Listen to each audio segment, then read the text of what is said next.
이전에 주유는 손책에게 좋은 친구로 대우받았고 태비 또한 손권에게 형의 예로서 받들도록 했다. 이때 손권의 직위는 장군이었고 그의 부장들과 빈객들의 그에 대한 예절은 오히려 간단했지만 주유만은 일찍부터 존경을 다하여 신하로서의 예절을 지켰다. 주유는 성격이 너그럽고 넓어서 대체로 인심을 얻었는데 오직 정보와는 화목하지 못했다. 방표전에 이르길 정보는 자신이 연장자였으므로 자주 주유에게 모욕을 주었다. 그러나 주유는 몸을 낮추고 끝까지 거역하지 않았다. 정보는 끝내 감복하여 친하게 지내는 동시에 존중했다. 사람들에게 말했다. 주공군과의 사귐은 마치 향기 나는 맛있는 술을 마시는 것 같아 스스로 취함을 느끼지 못한다. 주유가 겸양으로서 사람을 감동시킨 것이 이와 같았다. 한때 조조는 주유가 나이가 어리면서도 훌륭한 재능을 가지고 있다고 들어 설득시켜 마음을 움직여야 한다고 생각했다. 거기서 은밀하게 양주에 사람을 파견해서 국왕의 장관에게 주유를 만나보게 하였다. 장관은 위엄 있는 풍채를 가졌고 재치와 말재간으로 칭송을 받았는데 장관과 회수 지역에서는 독보적인 존재여서 아무도 그와 대등하게 맞겨룸할 수 있는 사람은 없었다. 이에 평상복과 두건을 쓰고 사적인 여행을 구실로 주유를 방문했다. 주유는 그를 마중 나갔지만 선체로 장관에 말했다. 자익, 멀리 강과 호수까지 몸소 찾아오시다니 조씨를 위해서 쇠객을 하시기 위해서입니까?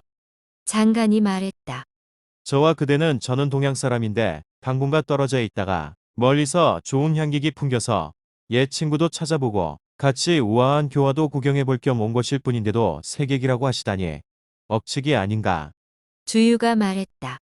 나는 기나 사광에는 못 미치지만 편을 듣고 소리를 맛보면 좋은 곡을 분별할 정도로는 할 수 있습니다. 그리고 장관을 불러넣어 술과 식사로 연회를 열었다. 연회가 끝나고 그를 전송하면서 말했다. 나는 기밀의 일이 생겨서 우선은 자리를 관에 가봐야 할 것 같습니다. 일이 끝나는 대로 다시 보지요.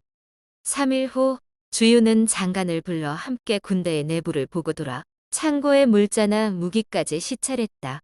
돌아와 연회를 열어 시정, 복식, 보물, 놀이개 같은 것을 보이고는 장관에게 말했다. 대장부가 세상에 나온 이상 자기 주군을 만났으면 외면에서는 군신의 도리에 따르고 내부적으로는 은혜를 묶어 말과 행동이 그에 따르고 화복을 같이 해야 하는 것이다. 소진이나 장이가 다시 살아나고 여기기나 육가가 다시 태어나 지금 날 설득한다 해도 난 그들의 등을 오르만지면서 그들의 설득을 거절했을 텐데 왜 당신 같은 애송이가 남들을 설득하겠다고 나서는 것입니까? 장관은 단지 웃을 뿐 결국 아무 말도 할 수 없었다. 장관은 귀환하였고 주유의 아량과 고상함을 칭찬하며 말로써 주유를 이간시키는 것을 그만두었다. 중앙의 선비였지만 이와 같은 사람은 많았던 것이다.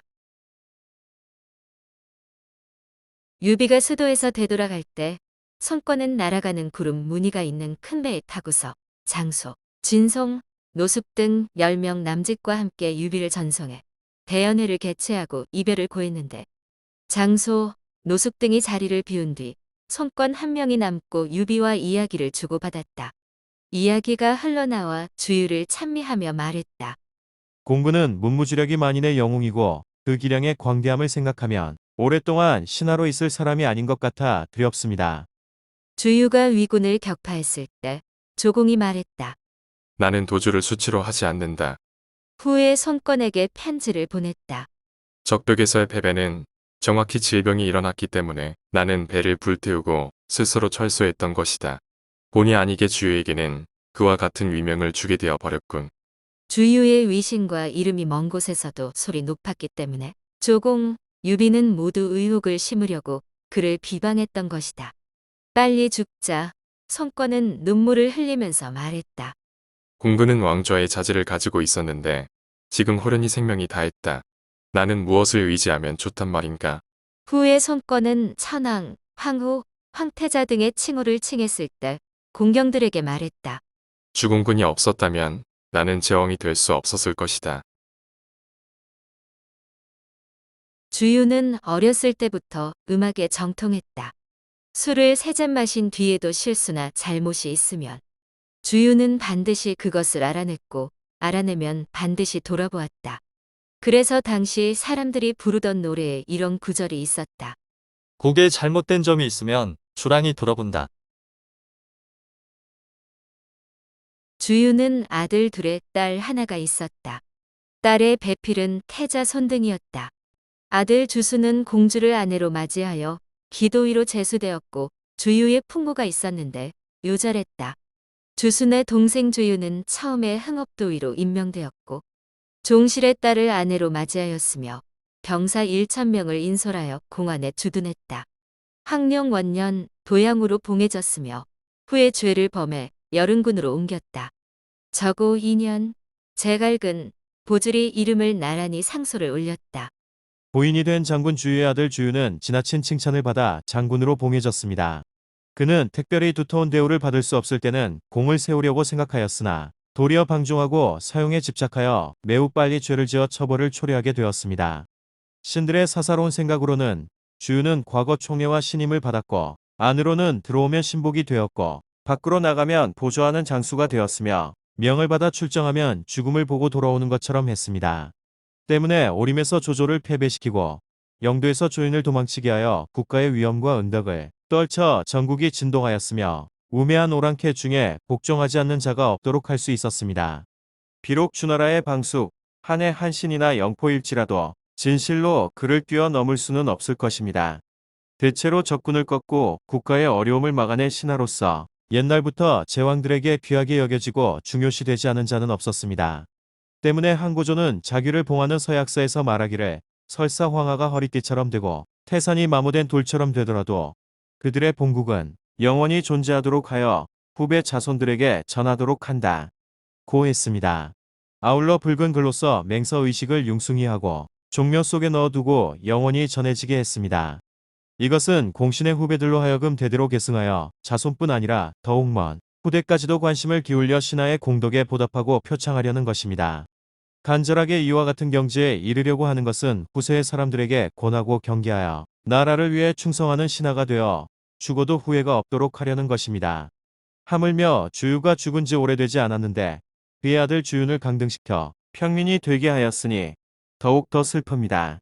저희들의 생각으로는 폐하께선 고대의 일을 고찰하여 정사를 영명하게 처리하며 제후국을 일으키고 후계자를 세우는 것을 매우 중시하고 있으므로 주윤을 위해 청하니 그의 죄를 사면시켜 주시고 병사들을 돌려주고 자기를 회복시켜 주어서 아침을 잘못 알린 닭으로 하여금 다시 한번 울 수 있도록 하고 죄 지은 신하도 이후의 성과를 낼 수 있도록 해 주십시오.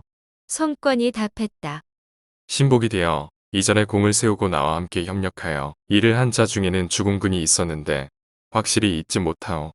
옛날 주윤이 나이가 어렸으며 처음에는 공로가 없었는데도 정예 병사를 받아 지휘하고 왕후장군의 자귀로 봉해진 것은 주공군을 생각하여 주윤에게 미쳤던 것이요. 그런데 주윤은 이러한 것에 기대어 주색에 빠져 스스로 방자하였으며 앞뒤로 몇 차례 말하여 깨우치게 하였지만 일찍이 고친 일이 없었소. 짐과 주공군과의 의리는 당신들 두 사람과의 것과 같은데 주윤이 성취한 것이 있기를 바라는 심정이 어찌 멈춰 있겠소. 주윤의 죄악을 구명하여 즉시 돌아오지 못하도록 하고 있는 것은 그로 하여금 고통을 받게 하여 스스로 알도록 하려는 것이요. 지금 당신들 두 사람이 한고조의 황하와 태산의 맹서를 간절히 인용하니 짐은 부끄럽소. 비록 짐의 덕행은 한고조와 같았기 때문에 여러분들의 건의를 받아들이지 못한 것이요. 주공군의 자식이고 두 사람이 중간에 있으니 고치도록 할 수 있다면 또한 무슨 근심이 있겠소. 제갈근과 보질은 누차표를 올렸고 주영과 전종 또한 함께 진술하여 요청하였으므로 송권은 비로소 이를 허락했다. 이때 주유는 병으로 죽었다. 주유의 조카 주준 역시 주유의 탁월한 공로 때문에 편장군으로 임명되었고 관리와 병사 1,000명을 인솔하게 되었다. 주준이 죽자 전종은 표를 올려 주준의 아들 주호를 장수로 임명하려 했으나 송권이 말했다. 이전에 조조를 달아나게 하고 형주를 개척한 것은 모두 주공군이 한 일이니 영원히 그를 잊지 않을 것이다. 처음 주준의 사망 소식을 들었을 때 주호를 임명하려고 했지만 주호의 품성과 행실이 음험하다는 것을 들었다. 그를 관리로 임명하면 화란을 만들 것이기에 이 생각을 멈추었다. 그러나 짐이 죽은 그를 생각하고 있는 것이 어찌 그침이 있겠는가.